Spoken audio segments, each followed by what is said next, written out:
ಎತ್ತಿನ ಭುಜ ಟ್ರಕ್ಕಿಂಗ್ಗೆ ಬಂದಂತ ಪ್ರವಾಸಿಗರು ಪರದಾಟವನ್ನೇ ನಡೆಸಿದ್ದಾರೆ. ಯಾವುದೇ ರೀತಿ ಮೂಲ ಸೌಕರ್ಯಗಳಿಲ್ಲದೆ ಟ್ರಕ್ಕಿಂಗ್ ಓಪನ್ ಮಾಡಿದ್ದಾರೆ.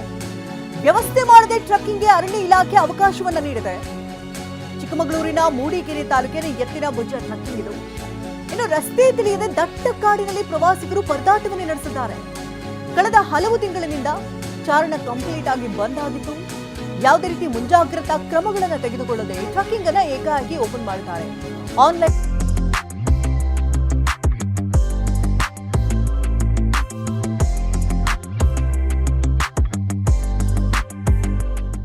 ಟ್ರಕ್ಕಿಂಗ್ ಬುಕ್ ಮಾಡಿದವರಂತೂ ಪರದಾಟವನ್ನೇ ನಡೆಸುತ್ತಿದ್ದಾರೆ.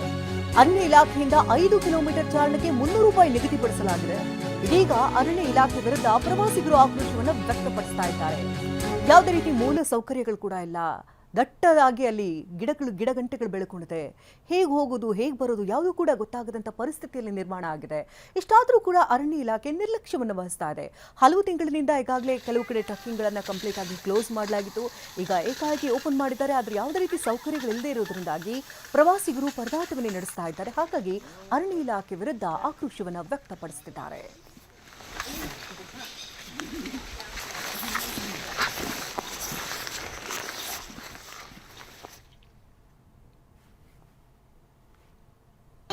ಹೊರಟಿದ್ವಿ, ಆನ್ಲೈನ್ ಬುಕಿಂಗ್ ಮಾಡ್ಕೊಂಡಿದ್ವಿ. ಟ್ರೆಕ್ ಓಪನ್ ಇದೆ ಅಂತ ಬುಕಿಂಗ್ ಮಾಡಿದ್ದಾರೆ.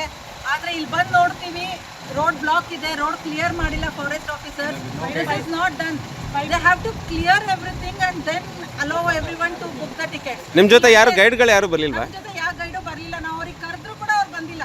ನಮಗೇನು ಗೈಡು ಮಾಡಿಲ್ಲ. ನಾವು ಅರ್ಧ ತನ ಹೋಗ್ಬಿಟ್ಟು ವಾಪಸ್ ಬಂದಿದ್ದೀವಿ. ಆಮೇಲೆ ಅಲ್ಲಿ ವಾಟರ್ ಪೈಪ್ ಬರ್ಸ್ಟ್ ಆಗಿದೆ, ಫುಲ್ ನೀರು ಬರ್ತಾ ಇದೆ. ಅದನ್ನು ಕೂಡ ಯಾರು ಏನು ಮಾಡಿಲ್ಲ. ಈ ತರ ಮಾಡಿದ್ರೆ ಸೇಫ್ಟಿ ರೀಸನ್ಸ್ ಇರುತ್ತೆ, ಯಾರು ಬರೋದಿಲ್ಲ. ದೊಡ್ಡ ಗಿಡ ಬಿದ್ದಿದೆ, ಅದನ್ನ ಕ್ಲಿಯರ್ ಮಾಡಿಲ್ಲ. There is no path to go till Ettina Bhuja. So this is not done. Forest people have to take care. Forest officer have to take care of all these things.